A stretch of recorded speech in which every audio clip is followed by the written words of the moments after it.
are good to go. 100 Hey. episode 100.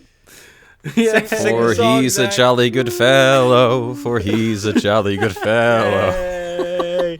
We made it to 100 episodes of the Cookie Pocket, and And yeah, clearly we're still Yeah. going strong.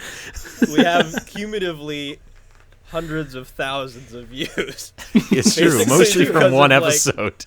Yeah, and on Anchor we have like 1,100 something listens. Yay. So that's great. We're gonna keep going strong and see how far this train will go before it crashes. So today first of all, I'm here with Zach and Christian. How are you today? Hello. Oh. I'm glad I'm not a high schooler. It's true. Yeah. Well, good thing you're not too far detached from school, because we are doing Detachment. And Detachment is a 2011 American drama film that was directed by Tony, wait, like the American History X guy, K. Mhm. It is that guy, Tony K. And written by Carl, he's probably not okay, Lund. And the story follows Henry Barr as a high school substitute teacher, becomes a role model to his students, and also doesn't. And he has big depresso life, and his dad is dying, and his fellow teachers are dying, and he doesn't have a daughter, but he has a fake daughter. It's a prostitute, and she's leaving, and she feels like she's dying. And then one of his students is dying, and then in his head he's dying. Anyway, That was a very stars tactful Aiden. description. Yeah, and it stars Adrien, He'll Never Be Truly Happy, Brody, Marcia Gay, Always Good in Random Things, Harden, because she is. Christina from the movie Drive, Hendricks. I don't know if her or anything else, but William Peterson. This is William Peterson. And then Brian, Breaking Sad, Cranston, who somehow made it here. And then Tim Blake, modern character actor, Nelson. Mm-hmm. Betty, somehow related Kay. I'm pretty sure it's his daughter, but I'm not 100% sure. Sammy, homeschooled, so makes sense, Gail, because the actress was homeschooled. Lucy, wait, the lady from Kill Bill and Kung Fu Panda, Lou, yeah. Mm-hmm. Let's go. Blythe, wait, like from Meet the Fockers, Danner, and James, yes, actually him, Khan, who also somehow made it in this. So what did you guys think of this fun adventure? Well, first off, I want to thank our audience who stuck with us until episode 100. Yes. I feel a little bit like Kramer on the set of the Merv Griffin show, talking about like dip and chips and wondering to himself, have we bottomed out? That was a Seinfeld deep cut. But yeah, thanks for sticking with us. And thanks for being here for episode 100. But in terms of the actual film itself, I was pretty hopeful for this movie. Or I shouldn't say hopeful, but I was very open to this movie because I like Adrien Brody a lot. Adrien Brody, Cookie Pocket alum. Last time he was on the show, I think it was season 2 when we discussed The Pianist. And he's great in that movie. And I think he's great in a lot of things, even though he's chosen a lot of pretty poor projects as well. But I was intrigued by the premise of this. I was intrigued that you brought it to the table, Mitchell, because it seems like a very different choice from the kind of thing that you usually bring on. And so I was interested in this. And the sensation I got pretty quickly was, I wonder if this is how Christian felt about leaving Las Vegas, because most of the complaints that I had about this movie were like, this kind of feels like somebody tried to do Leaving Las Vegas and just, I mean, Christian, you really dislike that movie. I really like Leaving Las Vegas. But to me, Detachment feels like someone tried to do that kind of movie, but just dialed all the emotion up to like 11. And so it feels very self-serious and downtrodden. And my biggest issue with it was I really don't like the editing. It feels like there is a coherent story about a substitute teacher at this inner city school, and this child prostitute that he's trying to like improve her life. It feels like that there is a story about that somewhere in this footage, but in an attempt to make this like an artsy indie, they've slashed it to ribbons, and there's not a single scene in this that just characters sit down and a scene plays out. Every scene is interspersed with, here's home movie footage of Adrien Brody peeking around a doorway, and here's a chalkboard animation of the sun, and the sun is sad, and here's the night of parent-teacher conferences, and there's nobody in the room, but you'll see why later, and it's so distracting. And I'm okay with that in places, but it needs to have a purpose, and it was so consistent in this that I just felt like it got in the way. I'm sure there was some anxiety when they were making this as to like, well, we can't just make the movie about the substitute teacher who connects to the class, because that's really cliched. And I agree that is really cliched. But if they had made that movie with the approach that this film takes and the tone this film takes, where it's very much seems to be going for, this is a realistic depiction of the struggles of the American school system, and it sucks for everybody. I would have kind of been interested to see that sort of substitute teacher movie with that tone, because so many of those movies are, there's a great Bill Burr sketch where he describes this kind of thing, where it's about like, you know, the white person who goes into the inner city, they want to make a difference, and they start bringing out their inner beauty, and he connects with all these kids, and later they're hip hop dancing, and it's embarrassing for everybody. They could have done the opposite of that. They could have done a movie about this bedraggled, depressed substitute who actually does manage to make a genuine connection through real means, not cinematic means. And I think Adrien Brody would be great for that part, but that is not what they did, or if that is what they did, that's not what they ended up making in the edit. So I gave it Detachment a 2 out of 5. I do really like the cast, and I like what I think the original vision was, but it just felt like this got botched in post. Mm-hmm. Yeah. I don't know whether to be proud or annoyed of your comparison to my experience with Leaving Las Vegas, Zach, because that is exactly where I was going to open my general thoughts. Just comparing this to that, except... And I did give them the same score for the same approximate reasons, but I do think this one is more of an overstep in all of the same ways. I don't know. I think back to what some people's philosophies are with regard to like emotionally challenging entertainment. Some people might say, isn't life enough? Like, why do I need to be challenged at the end of a long, hard work day by something that's just exists to be depressing or whatever? And after seeing this, I totally understand why somebody might live their life that way. It's just beyond how unpleasant all of it is, and vaguely predictable and upsetting. It feels completely unproductive. I don't think it teaches anybody. I guess if you have no experience with the American education system, maybe in broad strokes it informs you of the faults with public schooling in many areas of the nation. But outside of that, I don't think it communicates any universal truths about humanity. I don't think there's any sort of groundbreaking, artful anything to the thesis of this original text even. And I agree with what Zach's saying about the editing. This feels like it would be nominated for Best Editing at the Oscars because it has some of the most overreaching, ever-present editing in a bad way. And I don't know, man. I don't know where it went wrong. I don't know if there was a place it could have gone right. I also took issue with the whole housing the underage prostitute, and where that goes is just totally bizarre to me. I'm sure we'll get into that as well. But I don't know. I don't think the acting was that superb either. Like, every time Adrien Brody's giving this like breathy voiceover monologue, I'm just like, get me out of here, man. Come on.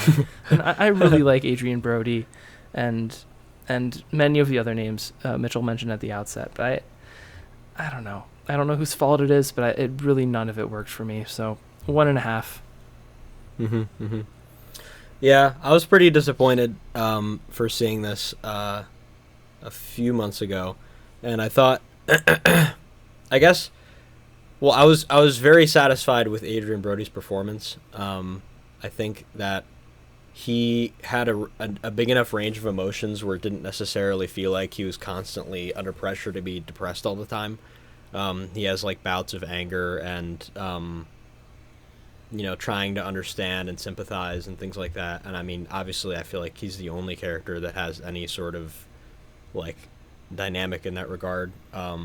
He's kind of just dealing with things that are happening, like to the best of his ability. And I feel like that's like the one thing he had to convey the whole time was that like that makes it less predictable for me if he's reacting to like these random life traumas in a non-static way. And I felt like it was dynamic enough where I was captivated by him. And I feel like that was probably the best compliment I could give the film. I think the actual scenarios are like ridiculous and like there's no I mean, yes, there is such thing as people that have like awful lives like this, exactly, I'm sure, but that it just literally makes you, like Christian mentioned in his review, it just completely detaches you from the actual film.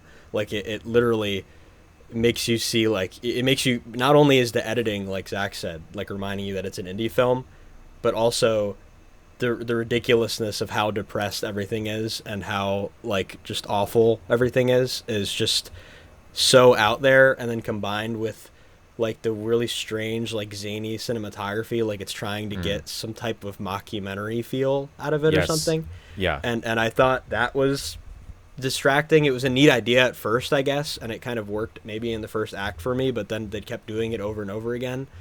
But otherwise, yeah, I think it was just really disappointing. Just like, I mean, I felt like it was somewhat nonlinear when it was going into different subplots, like having the prostitute thing be a subplot made sense pacing wise for me. And I also think having the teachers have their own like separate things going on, and the counselor and the principal and everything, I thought all of that was like supplementary enough where it didn't feel like a total drag, and I thought that was generally well paced. But just the execution of the scenes and like the editing just constantly reminding you that it's like, this is you're supposed to be sad right now. Did I mention that everyone is sad and dying, and like it just completely makes like any attempt from Adrien Brody's performance like useless, basically. Like even if he's posing really interesting ideas and topics about society that are definitely have some root to them, it's not like they're entirely empty ideas or just you're not believing that he's a teacher, because I definitely believe that he's a substitute teacher. But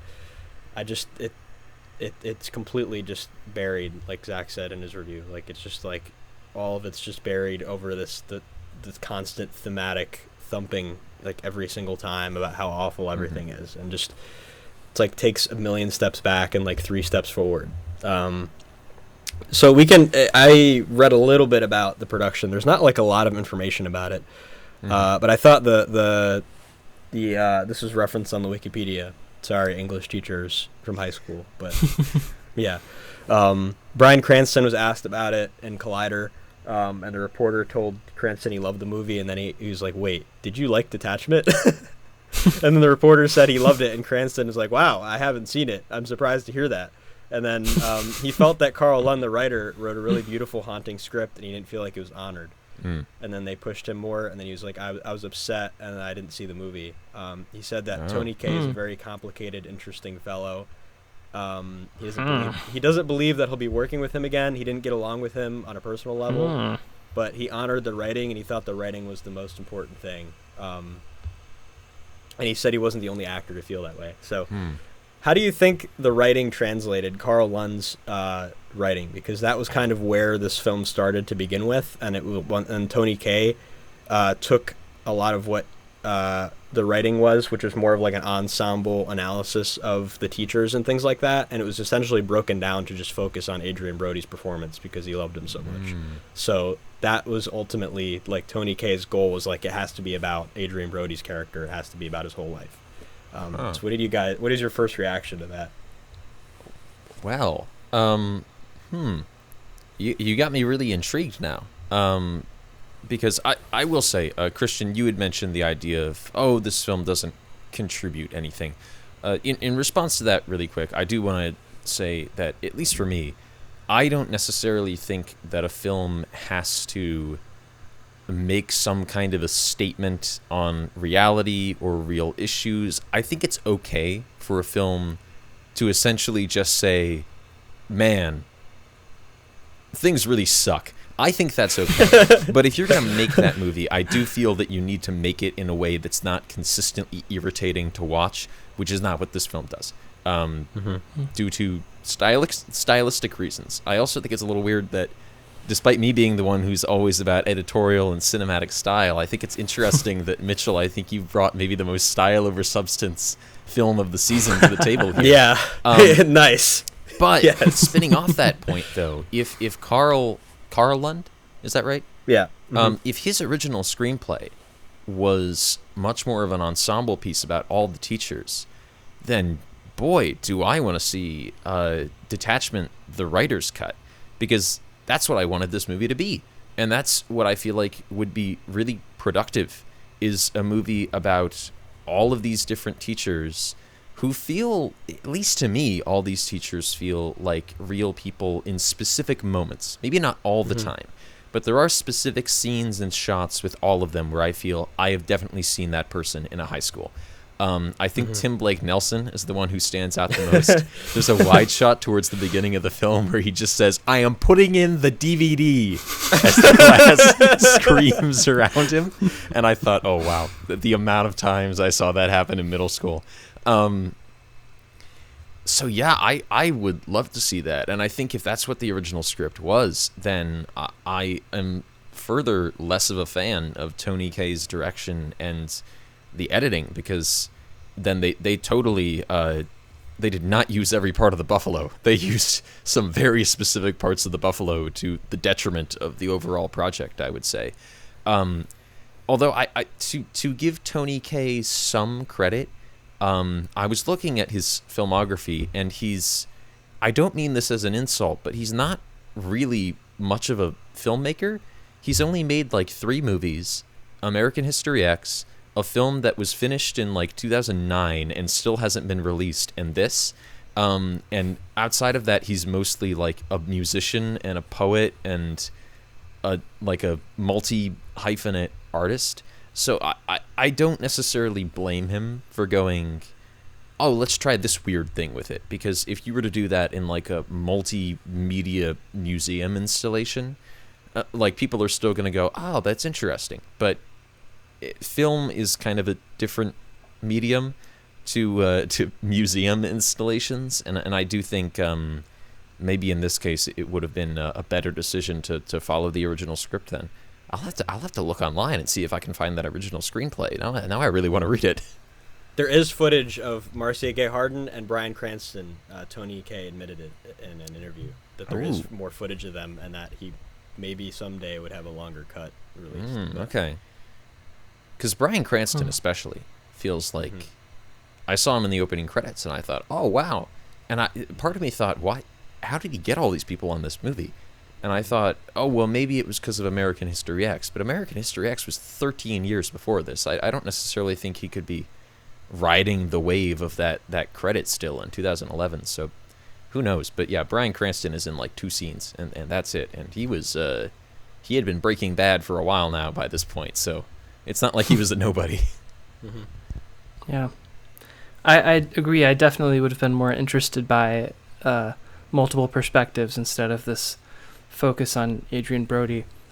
And I do feel like we get like little snippets of scenes feel like the beginnings of that, and then this like pivot committal to Brody's character makes those scenes feel out of place in this product, just because there aren't enough of them. And like this scene where Lucy Liu just kind of breaks down to that one kid and is like, "You're all so messed up, and I just come here and nothing changes, and this sucks, and I'm so sad." And then I guess it must have been James Caan who like said he liked her butt and then was like consoling her later. I don't know, man. And then she's like, "You're my only friend," and then it's like, yeah, okay, really, sure. Yeah. Also, I don't know if they all land in the same overwrought zip code. I don't know if it would help me enough, but I definitely would be more interested in seeing that than this, I guess. And beyond what we've shared here about issues with the editing or direction, I also just dislike the trajectory of Henry Barth as a character, and the sort of portrayal of him as like this man that exists to improve lost girls and lost women's lives. I think it very quickly feels disingenuous to me. Like the whole thing when he houses the child prostitute, and then towards the end of the film he like goes to a foster care place, and it's at least strongly implied that he's going to adopt her, or at least like house her again. Oh, okay. That's what I took away from that. I don't know if he was just visiting her. Yeah, I felt it was more the idea that he was gonna like not abandon her. He was still gonna be like a friend to her and like visit her and be a part of her life. But yeah, if the implication is meant to be that he's adopting her, then yeah, that's too far. Yeah, that's what I got from it anyway. And that's just weird and wrong, I think, in obvious ways. Yeah, nothing with that character was well handled to me. And then when what's her face, the student like starts hugging him, and then he kind of like discourages it, but then he doesn't totally like, he kind of lets it happen, and then Christina Hendricks walks in on him and she's like, "What was that?" I don't know. Maybe I'm overthinking this too, but I don't know how believable it is that Adrien Brody would like hug his want to like touch his student when he's like making successful romantic inroads with Christina Hendricks. Like, come on, people. I don't know. This is I'm getting off the rails myself here, but even just outside of the editing and the directing, there's other rot here to me. I don't know that refocusing it on multiple teachers instead of Brody would fix it. See, I think it's interesting you mentioned the hug scene as a scene that doesn't really work, because for me that goes from like one of the most effective moments in the film to like one of the most like, what are you doing? Just like have a 2-sentence conversation type moments. Because the hug itself I actually quite like, because the idea of like this girl really needs a friend and needs somebody to talk to, and I, in my status as a teacher, despite really wanting to help this person and feeling that this person needs help, am forced to not do that. I think that's really effectively represented by that moment. But then when Christina Hendricks walks in and has the "what are you doing" moment, I get that the point is meant to be that he's like stressed out from his grandfather having died, and it's implied that his grandfather in some way molested his mother when he was young, and so he's like reacting to that. But like, it never, like, there's never any consequences for that moment outside of the thing that the student later does. Like, it feels like there's going to be some kind of a institutional hammer brought down on Barth, and it doesn't happen. And 2, even if he's upset in the moment and storms out, like, he could easily, in the moment, he could say, "Hey, no, this is what was actually happening." He could go up to her afterward and say, "Hey, look, I was stressed out because my grandfather had just died this morning.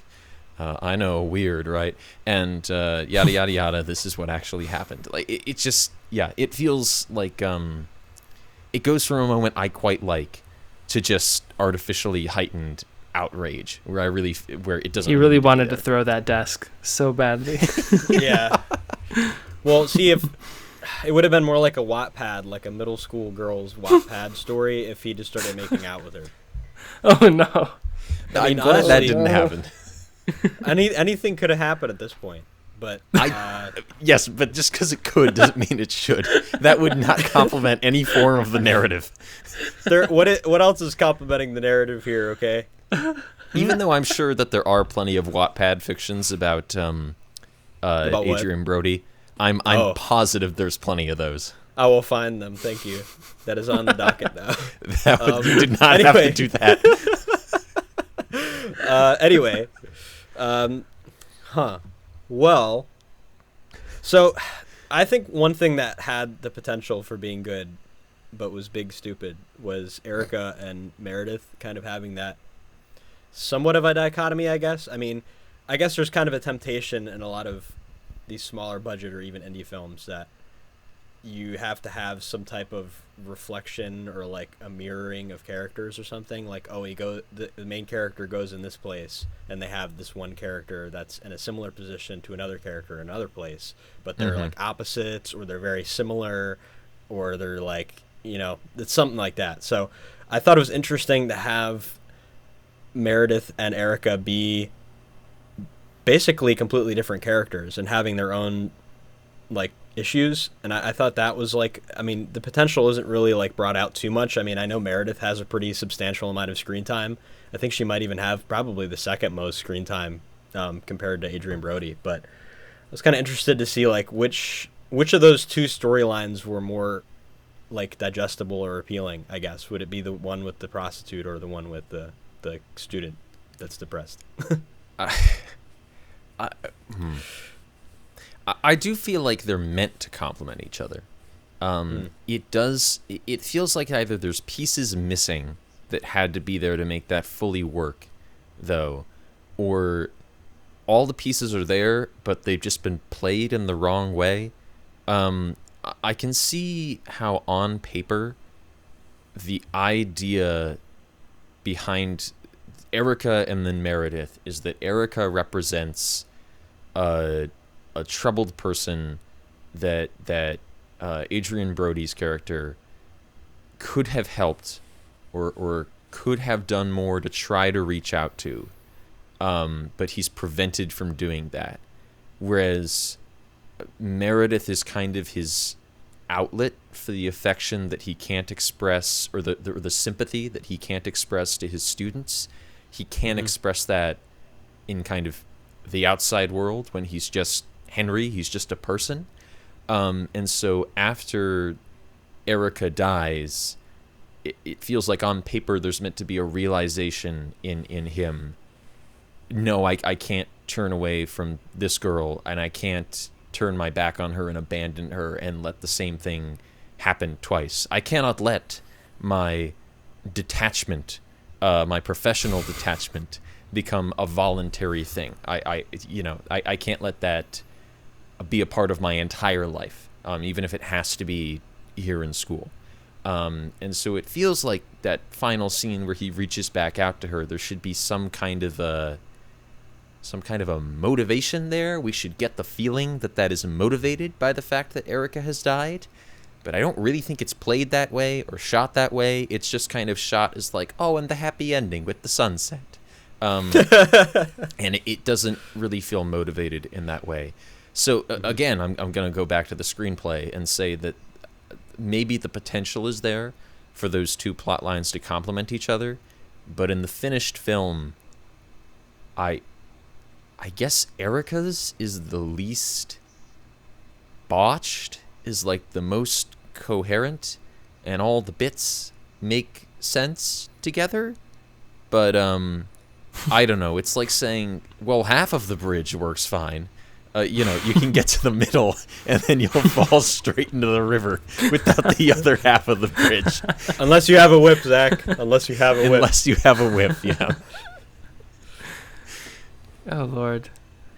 I just feel like everything Barth says to Erica, to child prostitute, is like 2 shades removed from where it should be. Like when he starts like, in the one scene when he just like abruptly starts reaching like below her waist, and she like assumes he's justifiably, I think. Yeah. Absolutely justifiably. And he's like, no, wait, I don't think he says trust me, but he says something to that effect where he's like, no, just like let me reach down into a space where I shouldn't be. And it's like he like in a way that's meant to be conveyed as like fatherly and safe and okay. He basically like encourages her to spread her legs and like sees that she's been hurt and just asks her if she's been raped recently. It's like the most crass. It's like, yeah, it's like, where is this going? And what are you going to achieve by asking her this? Like, are you going to take her somewhere? Mm-hmm. Are you going to help her seek help? Or are you just like forcing her to recount her trauma to you so that you can then feel like a good guy by keeping her in your apartment? Like, what is the purpose of what you are saying? It's none of it is there. And I really think that last scene in particular just sours it even more, because to me everything he does is not to help her. It's to make her like a part of his life, or to make himself feel more important by proxy. And it's like the opposite of chivalry in that way. And I found it really distasteful and bad. At least the stuff with Meredith, I do think is in its own way realistic. Like the way she interacts with him at least makes total sense to me. I don't know. I think my bigger issue is this. So I glanced at like the 3-sentence synopsis that's on, or 2-sentence that's on Letterboxd, where for any film where it's like a brief summary of what it is. And it describes Mr. Barth as roaming from school to school, but never staying long enough to form any semblance of sentient attachment. I don't think that describes not the movie. Film no, at all. Yeah. It's one school and there are at least a couple attachments. I don't know. And to me, and not that this random summary has significant bearing over whether the film works at all, I just view it as another like footnote evidence in terms of how whatever this is going for and the way it was executed, this is just another small example of the probable many miscommunications that occurred along the chain of people that made it. I don't know, man. I don't know where I'm going with all this. I can't believe it has such a high rating on Letterboxd, and it's like fine on IMDb too. I guess the indie crowd kind of eats up the aesthetic of it, but I'm surprised this hasn't been disliked by more people. Yeah, like Zach said about... Oh, sorry, go ahead. What were you going to say? I just wanted to interject that I've realized, looking at the cast list, I was referring to these two characters by the opposite names the whole time. Yeah. But I also want to shout out, looking at the cast list, Samantha Logan, who played Spitting Daughter. I don't know where that happened in the movie, but that's an actual credit. That's awesome. Yeah, so I think what Christian mentioned... what did Christian say that I agreed with? I don't know. Just all of it. Yeah, all of it. Okay, I remember what it was. Okay, so Zach said the bits were missing with the characters, and I think the development of him like taking care of the kid and him being like a listless teacher, not really knowing what he's supposed to be doing, and he's just done with life, and he's depressed, and he doesn't like anything or anybody. He doesn't know how to care for himself. Everything's sad.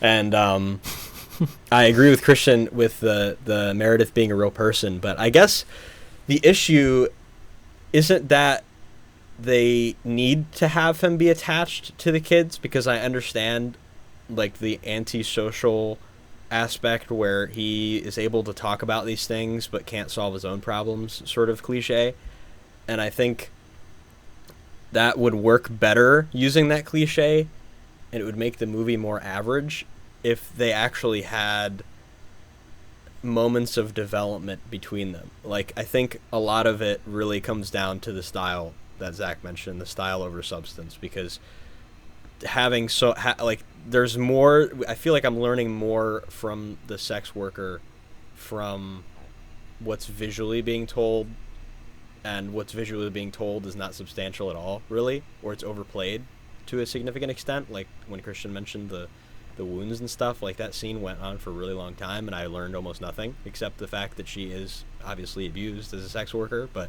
it's kind of just feeding the same cliche. So really, that's kind of every single scene is the same way, and that's why that last scene sours it the most too, is because, I mean, it was kind of obvious that Meredith had all these issues that could not be resolved from the get-go, and it's not interesting or intriguing to see Barth try to see what her issues are and try to resolve them by just teaching things that are relevant. And it's like, oh, a teacher that resonates with me. I'm sure it happens to many people where they feel like a teacher is like the one thing that has saved them from literally committing suicide, or like they're learning some, you know, they just resonate with a teacher that's basically their third parent or something.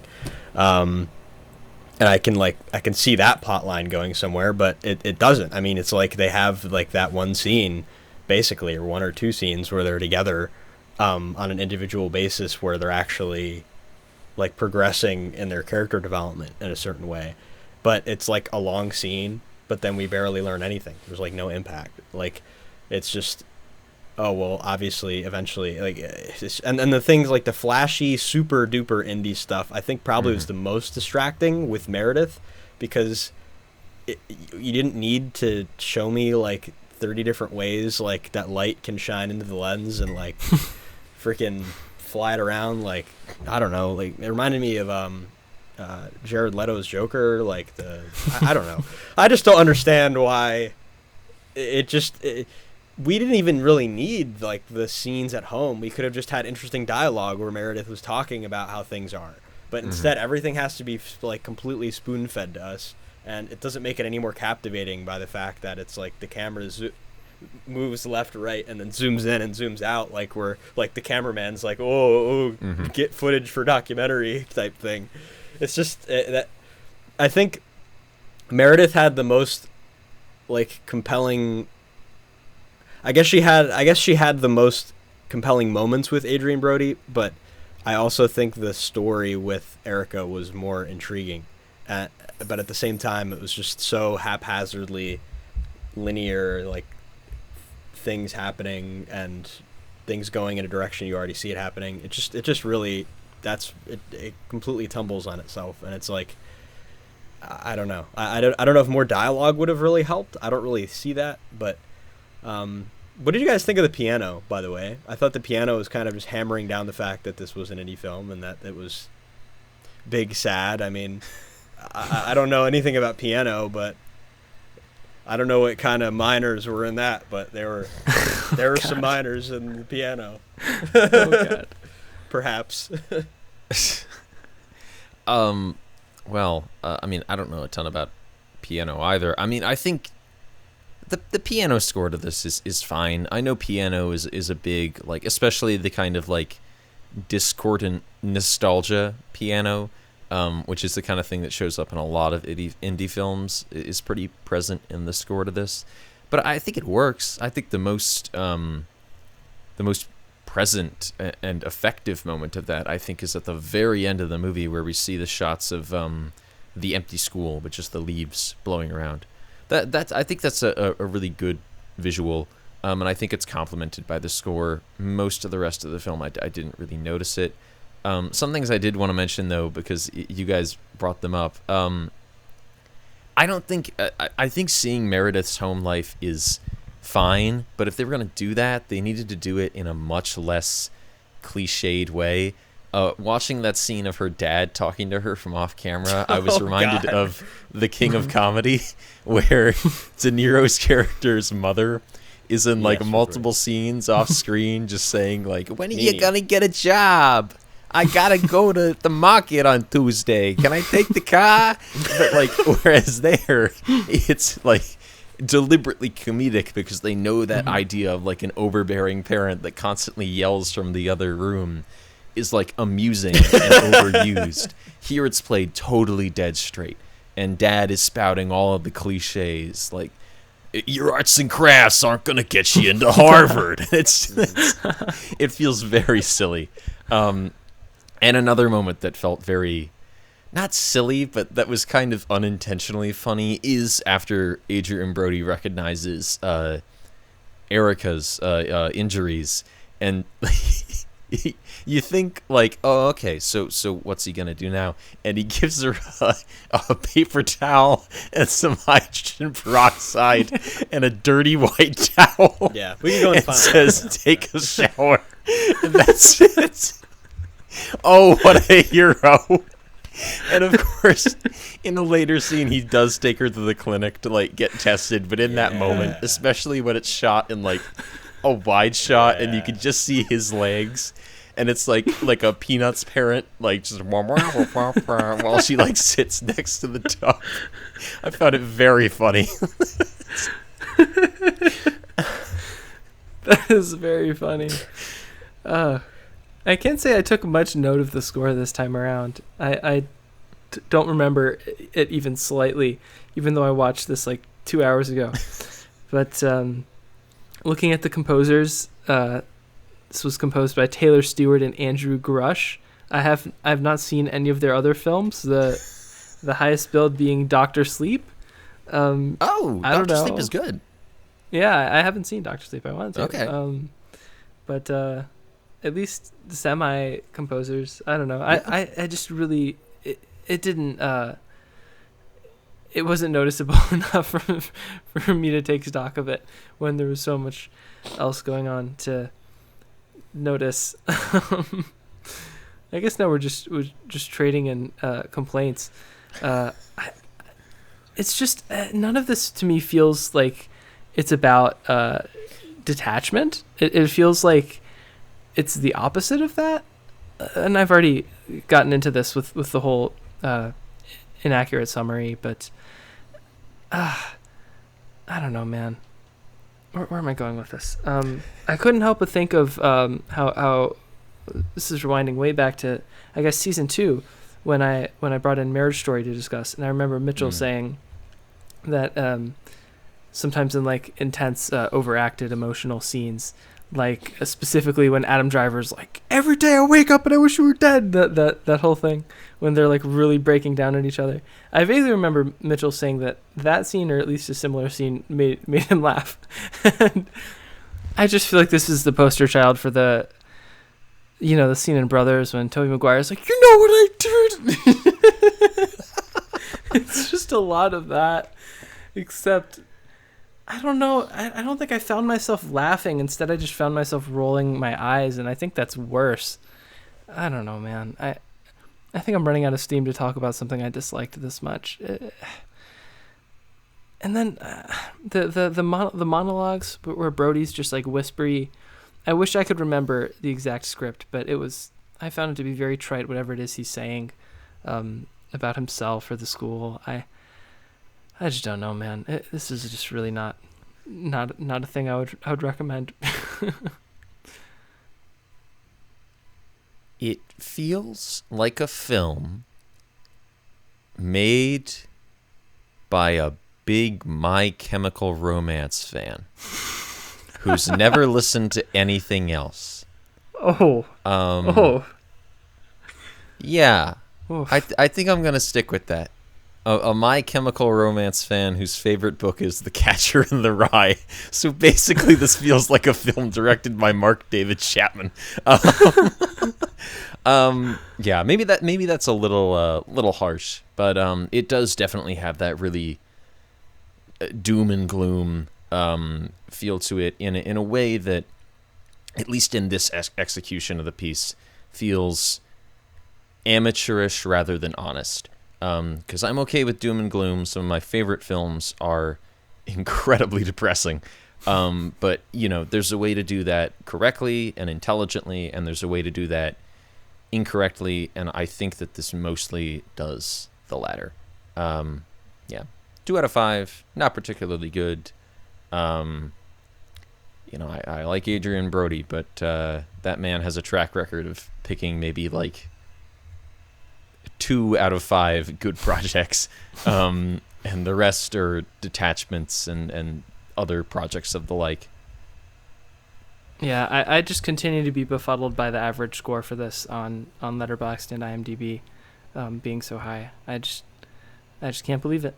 But yeah, not for me, and not for most, I think. And I just want to double down again on the way Barth's relationship with Erica, this child prostitute, the way this is portrayed is just completely counterproductive, and still I think it really thinks it's being heroic, or like it feels like it thinks it is the silver lining of the misery of the film, and it is not that.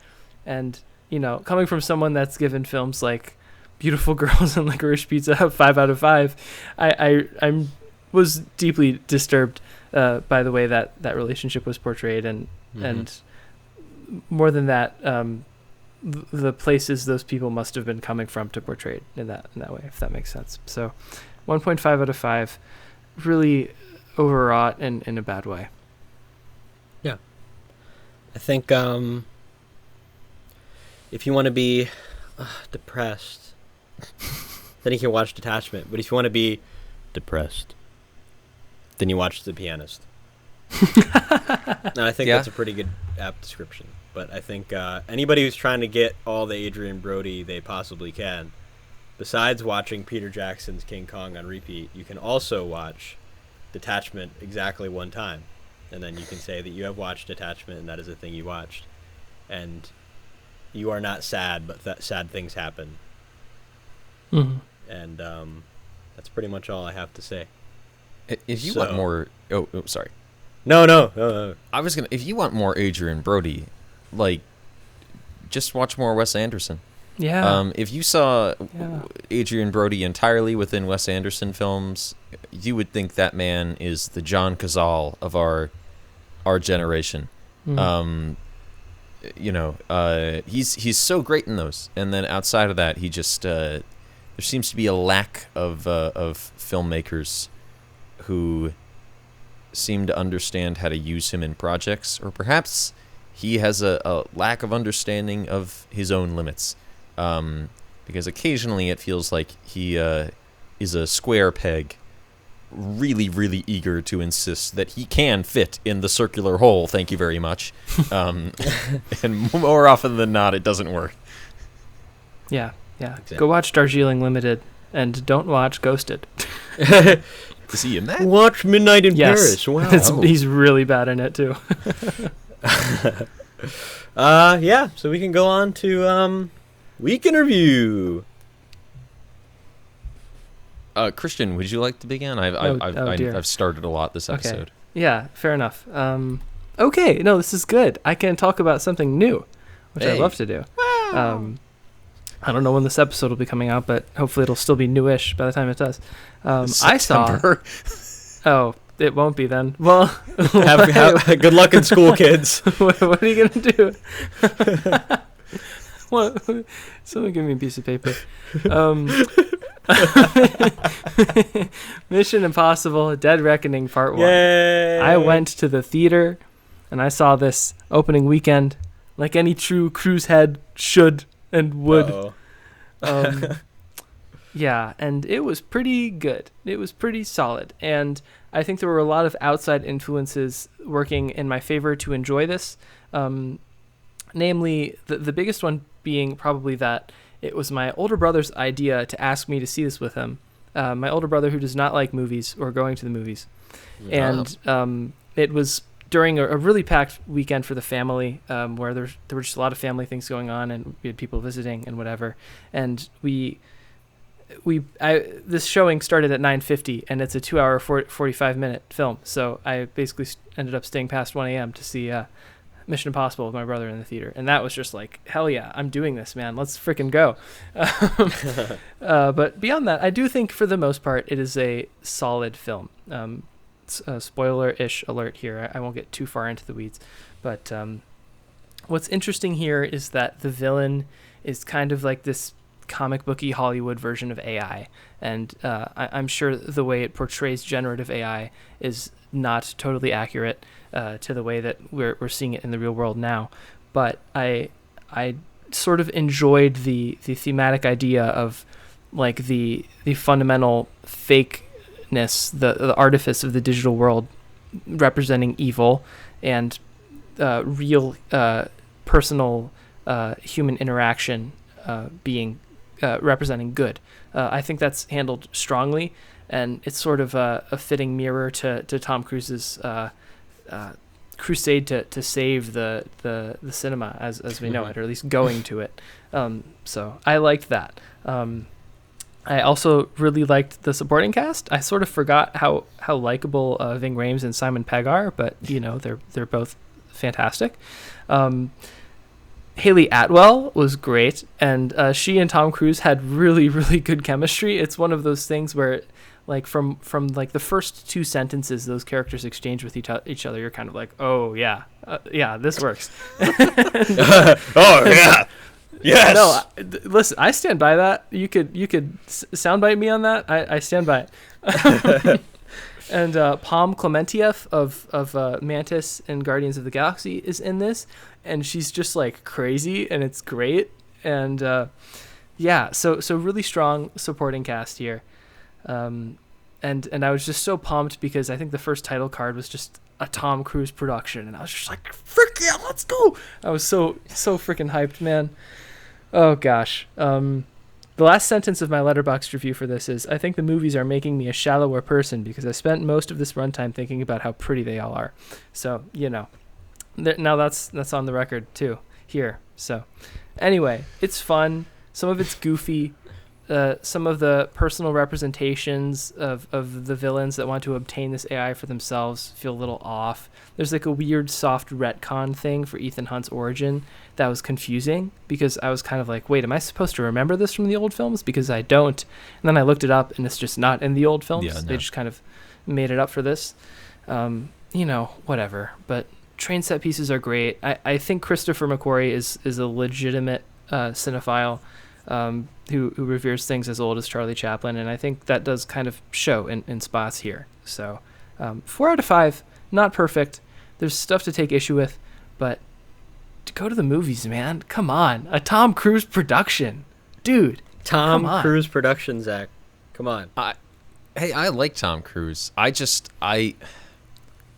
And yes, I'm biased because I love Brian De Palma, and I think the first one is the best one.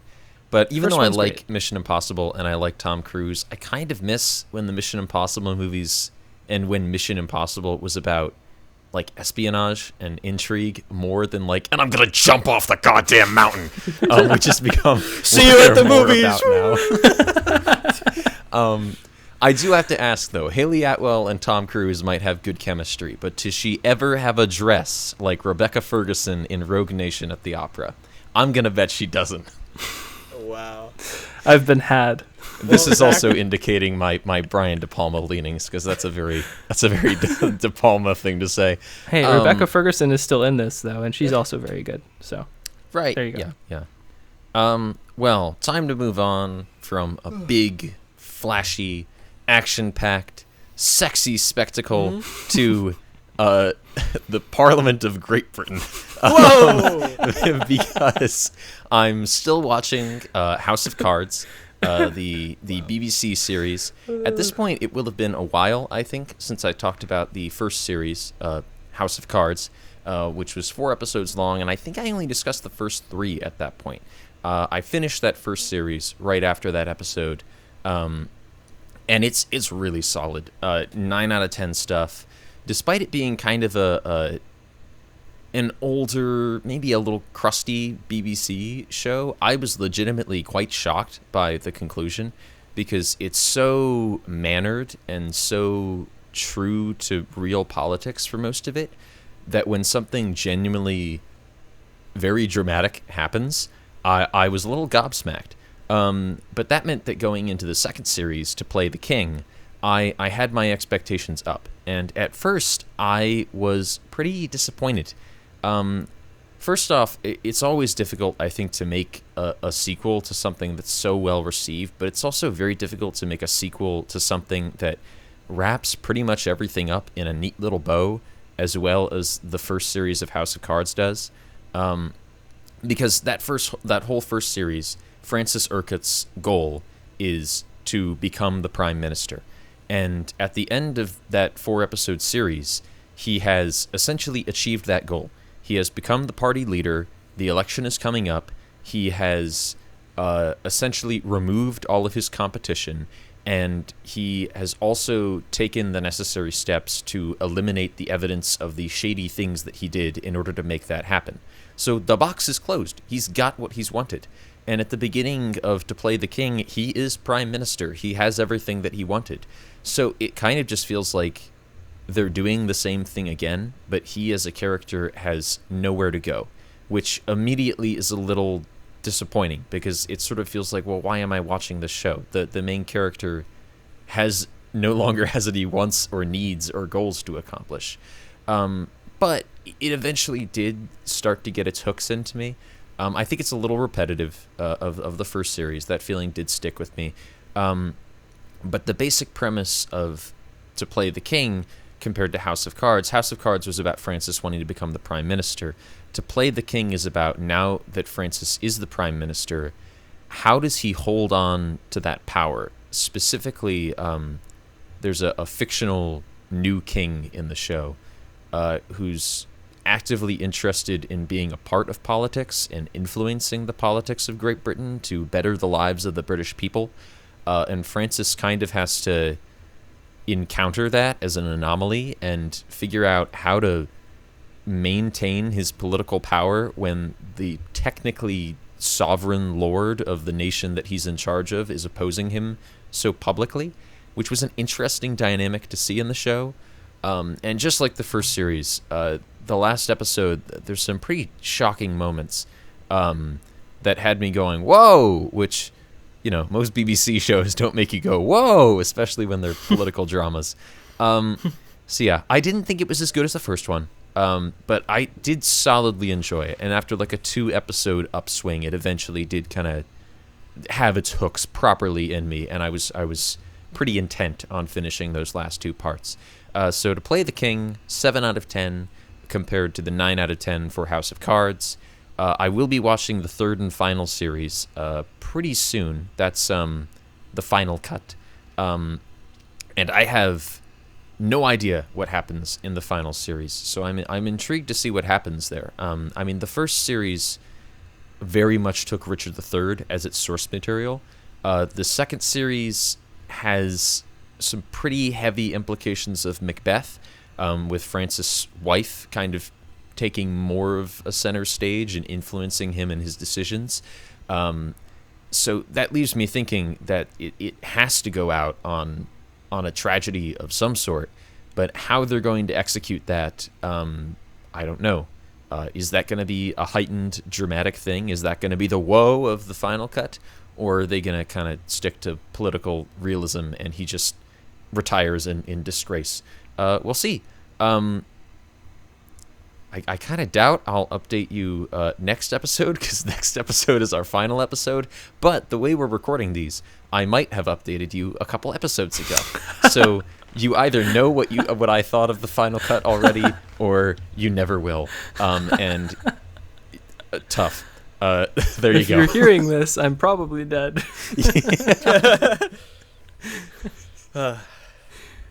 We solved all these problems in 1776, Zachary. And my answer to that is, you Yanks are so proud of your Constitution. Doesn't actually help you all that much most of the time, though. But let's not get lost in the weeds on that. Yeah, we don't like to get too political on this podcast. I will tear Zach limb from limb. He doesn't understand. You know what else you don't understand? Colonials. The National Police Agency Security Bureau. Uh-oh? You know why?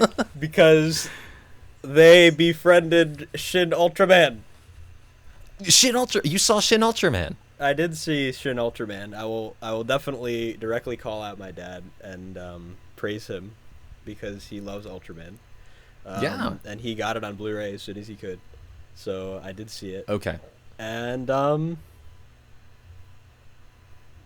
don't know if it was like picture of the year or like if the effects were supposed to be really good. I am just getting used to this, so I was very open-minded with this Toho production, and I thought it was good. It was definitely literally 3 episodes I knew immediately, and it wasn't like there wasn't any cutting or anything. It was just Mm-hmm. 3 episodes of progression with the same characters, just with different conflicts, and that was it. So very, very awkwardly, like, jarring. Like, all of a sudden, oh, there's just a completely different villain now. They defeated this villain, and now there's a different alien that's about to implode the whole world in, like, 5 seconds if Ultraman doesn't come down. I think Ultraman's cool. I think even if, like, the CGI was fairly distracting to me, I thought that they were definitely very proud of it, and it did have a lot of callbacks. I've seen, like, clips of like the original Ultraman show, and I thought that using more modern CGI while also kind of mixing in the suit stuff, and literally a lot of the score sounded very old, and I thought it kind of worked, actually. And I just thought it was a very, like, unique production, and yeah, the characters are very bog standard. Sometimes it's hard to keep up with what they're saying, but that kind of is kind of also a translation thing. And I thought that they were, like, a neat team, but I mean, a lot of the camera work was way over exaggerated. I mean, I don't really need to see the perspective of a chip bag as one of the members. She's eating chips, and it's like, I get it. Like, I understand a lot of fisheye stuff and perspective shots. Some of them work, but, like, yeah, it's like, oh, we got to do, fisheye thing now. We have to do perspective shot 20 times. If we're going to do it once, we're going to do it 30 times. That's essentially generally the production standard is what it felt like to me in terms of everything. And it was nice to see a lot of energy put into it. I think my one criticism, where I believe a lot of what Ultraman comes from, the same thing with Godzilla, there's a lot of, like, bureaucratic philosophy, like anti-bureaucratic philosophy going on, and this was not like that at all. It felt a lot more like a kid's thing, or like a nostalgia kind of thing, where a lot of the action scenes were just very fun to watch, and just, like, are very over exaggerated, and every time Ultraman does everything, obviously, like the whoosh, like that right. is, like, very exaggerated. When he gets hit, he literally flips around, like, hundreds of times or something in space, and everything's just so over the top when it comes to, like, power scaling and everything. Like, it's not even comparable to any American comic book movie. It's just, like, it even goes beyond, like, Godzilla or something, because a lot of the thing with Godzilla was like, oh, how does he have power? Like, in this, it's just like Ultraman has limited time on Earth, and he fights whatever's there, and he has to fight it, or else he's going to be depleted, and his red's going to turn to green, and he has to leave. And he goes, and then just instantly goes up. And it's very funny, but I also think, like, it's fun to watch. Like, I was enjoying it. I was not thinking, oh, this is so bad. There's so much intent and, like, a lot of homages in this, and it was very much like an homage production. And I don't believe it's in, like, the Shin Godzilla universe. I think it's separate. But yeah, and the villains are, like, super over the top, and, like, the dialogue's very difficult to pick apart because of translation, and also it's just, like, a lot of a Japanese cultural thing where it's like, it's just everything's so intense and over exaggerated all the time. And but it's very consistent, and that's why I thought it was good. It was 3 stars, definitely, like, more geared towards people who are a fan of that genre, and are especially, like, old-time fans of Ultraman specifically. And that definitely supported with the reviews that I was seeing. A lot of the highest rated reviews were people like, I've watched everything Ultraman. I was there when it was written, Narnia reference. And I heavily enjoy Ultraman. So, yeah, it's definitely a good watch. I can see why it was winning a lot of awards, and a lot of the acting was pretty, like, believable. But I mean, it's just, like, it's hard for me to get over that exaggeration with everything. I mean, literally everything. It's like, it's not, oh, the world's gonna get blown up. It's like the entire universe is gonna get, like, sucked in and then explode and implode, and everyone's about to die, and there's kids on the playground, and it's like. But that's the thing about kaiju films, at least in my experience thus far. It's like, that's a part of the genre. So, you know, you got me really jealous, Mitchell. Yeah, because I really love Ultraman. I'm a huge Godzilla fan. The original Gojira from 1954 was on my short list for this season, and I'm kind of bummed we didn't get to watch it, because I do think that's an interesting watch. And Shin Godzilla like you're right, the whole focus of that movie was about like the bureaucracy of modern Japan. And okay, if an actual giant monster showed up in Japan today, it's silly, but how would we have to deal with that? And so much of the movie is about like the stupid red tape that every aspect of the government there is like plagued by, where you need like 17 yeses before you can take any kind of military action. And that was really interesting in that movie. But all the ads for Shin Ultraman looked like it had a very similar aesthetic for Ultraman, which is like not that at all. The original show is totally a children's show with like no commentary. So I was like, why are they going for this? So I'm glad to hear that it is like it's a silly 100%. movie. Yeah, it's 100% silly. Yeah, there's some elements of it, but like especially with one of the aliens who's like negotiating, like jumping around. I won't want to spoil it too much, but he's like jumping around, like just randomly shows up and he's like, "Oh, Ultraman is bad now. What are you gonna do about that, human? You dumb human guy." And then he's like, and everyone's like, "Oh, we gotta kill Ultraman." And then one human's like, "Maybe we shouldn't do it." And then Ultraman blows something up and he's like, "Okay, yeah, let's kill Ultraman." So it's like it's very fun. I think you'll really like it based on what you're talking about. I really want to check it out. That Shin Kamen Rider, which came out recently, and Godzilla -1 comes out in December. I'm so pumped for that. This is a kaiju show now, Christian. I'm sorry we've sidelined you. Well, just know that I brought in Toho first with Kurosawa. Sure. Oh, sure. It's a different kind of Toho, though. Yeah. Okay. We go into the rundown, right? Zach? Yeah. Usually we'd go to the Marvelous Cinema Tour, but I am on hiatus until I cover Guardians of the Galaxy in a previous episode. So now we go to the rundown. Yay! Okay, minute. I will time this time because I have the time.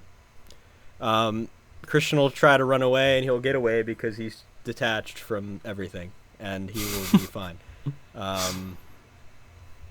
Yeah, we give him things, he rates them. You already know the drill. 100 episodes later. Give me a paper! Okay. I will go first, Zach. Okay. Christian, are you ready? I'm so ready. 3, 2, 1. Substitute teachers. 2 out of 5.